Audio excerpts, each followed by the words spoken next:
Israel और America को लगता था कि खामनेई की मौत के बाद ईरान टूट जाएगा, ईरान बिखर जाएगा, लेकिन ईरान ने जो वापसी की है उससे अब इजराइल और अमेरिका की हालत ख़राब हो गई है। जंग में हमेशा कहा जाता है युद्ध के बाद या तो कोई देश बिखर जाता है या फिर आग का रूप ले लेता है, वही आज ईरान कर रहा है। ईरान डरा नहीं, ईरान चुप नहीं बैठा। ईरान ने इस समय अमेरिका और इजराइल दोनों की हालत ख़राब कर दी है। साथ ही अमेरिकी राष्ट्रपति ने जो बयान दिया था कि हम मिडिल ईस्ट के जितने भी देश हैं जो अमेरिका और इजराइल की मदद कर रहे हैं, हम उनको भी बर्बाद कर देंगे, ख़त्म कर देंगे। देखिए कैसे ईरान इस समय अमेरिका को भी ठोक रहा है, इजराइल को भी ठोक रहा है और उन मिडिल देशों पर भी कार्रवाई कर रहा है जिन्होंने अमेरिका और इजराइल का साथ दिया था, चाहे वो अब सऊदी अरब सही, चाहे कतर सही। इधर क्या हुआ है कि ईरान के साथ बड़े मुस्लिम देश आ गए हैं। इराक जंग में कूद गया है, कतर जंग में कूद गया है, जॉर्डन जंग में कूद गया है और निशाना सिर्फ इजराइल और अमेरिका। ईरान इस समय अलग रूप में है और बदला लेने की कसम खाई है। खामनेई की मौत का बदला अमेरिका और इजराइल से इस समय ईरान ले रहा है। अब तक ईरान और इजराइल के युद्ध पर क्या हुआ है, देश की मीडिया क्या कह रही है, विदेशी मीडिया क्या कह रही है, आखिरकार ईरान इजराइल पर कितना भारी पड़ रहा है, देखिए वीडियो। दुनिया के सबसे ताकतवर दो देशों पर भारी पड़ा ईरान। खामनेई की मौत के बाद ईरान ने लिया चांडाल रूप। अमेरिका और इजराइल को मिट्टी में मिलाने की खाई कसम। ईरान ने दुनिया भर के मुस्लिम देशों पर दाग दी मिसाइल। ईरानी राष्ट्रपति ने मिडिल ईस्ट को खत्म करने की खाई कसम। दुश्मनों से चुन चुन कर बदला ले रहा है ईरान। अमेरिका के कलेजे पर कर दी गोले बारूद की बारिश। दुनिया ने नहीं सोचा था कि खामनेई की मौत का ऐसा बदला लेगा ईरान। अमेरिका और इजराइल को मिट्टी में मिलाने की कसम। दुनिया भर के मुस्लिम देशों में गूंजती हुंकार, मिसाइलों की गड़गड़ाहट और आसमान चीरती हुई आग की लपटें।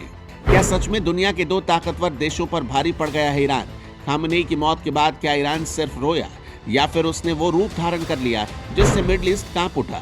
आज की कहानी सिर्फ बयान नहीं है, उस गुस्से की कहानी है जो 40 साल से सीने में पल रहा था। जब अली खामनेई की मौत की खबर आई तो दुनिया ने सोचा ईरान बिखर जाएगा, लेकिन हुआ उल्टा। तेहरान की सड़कों पर लाखों लोग उमड़े, इंतकाम इंतकाम के नारे गूंजे और उसी के साथ आया ऐलान, अमेरिका के सामने नहीं झुकेंगे। ईरानी सेना के प्रवक्ता की चेतावनी, ये जंग अब सिर्फ सीमा तक सीमित नहीं रहेगी। कहा गया अमेरिका और इजराइल को मिट्टी में मिलाने की कसम खाई है। अब सवाल यह है, क्या ये सिर्फ भावनात्मक प्रतिक्रिया है या रणनीतिक बदला? रिपोर्ट्स कहती है missile system active, drone network alert, proxy fronts को सिग्नल। लेबनान में हिजबुल्लाह, गाजा में हमास। ईरान अकेला नहीं लड़ता, वो रिंग ऑफ फायर बनाकर लड़ता है और यही उसकी सबसे बड़ी ताकत है। ईरानी राष्ट्रपति का बयान, मिडिल ईस्ट में दुश्मनों को खत्म करने की कसम। यहाँ समझना होगा, ईरान की लड़ाई सिर्फ सैन्य नहीं, वैचारिक है। 1979 की इस्लामिक क्रांति से लेकर आज तक उसने खुद को प्रतिरोध की धुरी बताया। अमेरिका के प्रतिबंध, आर्थिक नाकेबंदी, cyber attack, general Qasem Soleimani की हत्या, हर बार ईरान ने सीधा नहीं लेकिन घुमाकर वार किया। आज भी वही रणनीति दिख रही है, सीधी जंग नहीं बल्कि कई मोर्चों पर दबाव। स्ट्रेट ऑफ हॉर्मुज दुनिया का तेल मार्ग, अगर ईरान वहां हलचल कर दे तो वैश्विक बाजार कांप जाएगा। तो क्या अमेरिका सीधी जमीनी जंग चाहेगा? इतिहास कहता है नहीं। जब किसी देश के सर्वोच्च नेता की मौत होती है तो दो रास्ते होते हैं, या तो वो देश टूट जाता है या फिर पहले से ज्यादा खतरनाक बन जाता है। ईरान दूसरे रास्ते पर चलता हुआ दिख रहा है। खामनेई की मौत का बदला सिर्फ एक नारा नहीं है, ये राजनीतिक एकजुटता का हथियार है। गुस्सा सत्ता को मजबूत करता है। जब बाहरी हमला दिखता है तो अंदर विरोध कम हो जाता है और यही वजह है कि खामनेई की मौत के बाद ईरान का बयान और आक्रामक हो गया। ईरान की ताकत सिर्फ नारों में सीमित नहीं है, उसकी ताकत उसकी संरचना में है। उसके पास मिडिल ईस्ट का सबसे बड़ा बैलिस्टिक मिसाइल प्रोग्राम है। उसके ड्रोन आज सिर्फ क्षेत्रीय नहीं, वैश्विक चर्चा का विषय है। वो सीधे युद्ध से ज्यादा रणनीतिक थकावट की नीति अपनाता है। अगर एक मोर्चा शांत दिखता है तो दूसरे मोर्चे पर दबाव बढ़ता है। इसलिए दो ताकतवर देश होने के बावजूद अमेरिका और इजराइल हर कदम सोच कर रखते हैं। ईरान ने पिछले वर्षों में ये साबित किया है कि वो प्रतिबंधों के बावजूद अपने रक्षा उद्योग को आत्मनिर्भर बना सकता है। उसकी नौसेना छोटी सही, लेकिन हॉर्मुज की सक्रिय जलधारा में भूगोल उसके पक्ष में है। उसका नेटवर्क इराक से लेकर लेबनान तक एक वैचारिक और सामरिक गलियारा बनाता है और यही कारण है कि उसे सीधे दबाना आसान नहीं।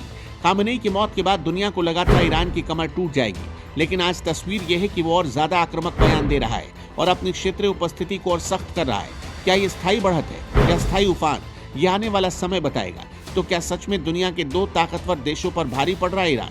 तस्वीर अभी अधूरी है। अमेरिका की सैन्य ताकत, इजराइल की रणनीतिक मारक क्षमता कम नहीं है, लेकिन ईरान का गुस्सा, उसका नेटवर्क, उसकी उसकी भू राजनीतिक स्थिति उसे आसान शिकार नहीं बनने देती। खामनेई की मौत के बाद अगर ईरान ने सच में चांडाल रूप ले लिया तो आने वाले दिन मिडिल ईस्ट के इतिहास में दर्ज होंगे। क्या ये सिर्फ बयानबाजी है या सच में शक्ति संतुलन बदल रहा है? आप क्या सोचते हैं कमेंट में लिखिए। क्या ईरान झुकेगा या इतिहास में नया अध्याय लिखेगा? वीडियो शेयर कीजिए क्योंकि ये सिर्फ खबर नहीं, शक्ति संतुलन की जंग है। जय हिंद।